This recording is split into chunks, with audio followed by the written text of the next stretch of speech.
కొన్నిసార్లు సైలెంట్‌గా ఉండడమే we feel safer instead of explaining the same thing again and again.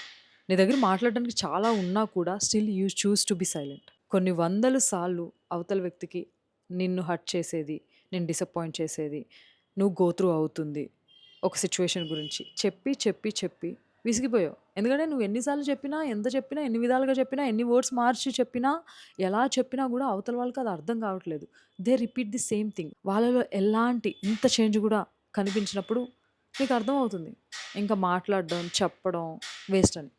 నువ్వు సైలెంట్ అయిపోతావు. నీ దగ్గర మాట్లాడడానికి ఎన్నున్నా, చెప్పడానికి ఎన్నున్నా. ఇట్ డజంట్ మీన్ నువ్వు ఆ సిట్యుయేషన్ నుంచి పరిగెత్తేయడమో, లేకపోతే ఎస్కేప్ అవ్వడమో, లేకపోతే వాళ్ళకి డిస్‌రెస్పెక్ట్ చేస్తున్నట్టు కాదు. సమ్‌టైమ్స్ నువ్వు హర్ట్ అయ్యి, వాళ్ళని హర్ట్ చేసి, మళ్ళీ మెస్ అంతా ఎందుకు అనే ఒక రీజన్‌కి నువ్వు చెప్పడమే మానేస్తావు. మాట్లాడడమే మానేస్తావు. ఎక్స్‌ప్రెస్ చేయడమే మానేస్తావు. ఇలాంటి ఒక సిట్యుయేషన్ నువ్వు లైఫ్‌లో ఎప్పుడైనా గో త్రూ అయితే గుర్తుపెట్టుకో. It doesn't mean you are weak. Sometimes you choose peace over the discussion of the same pain. చెప్పు when was the last time నీకు చెప్పడానికి చాలా ఉన్నా కూడా ఏం మాట్లాడకుండా సైలెంట్‌గా ఉండిపోయావు?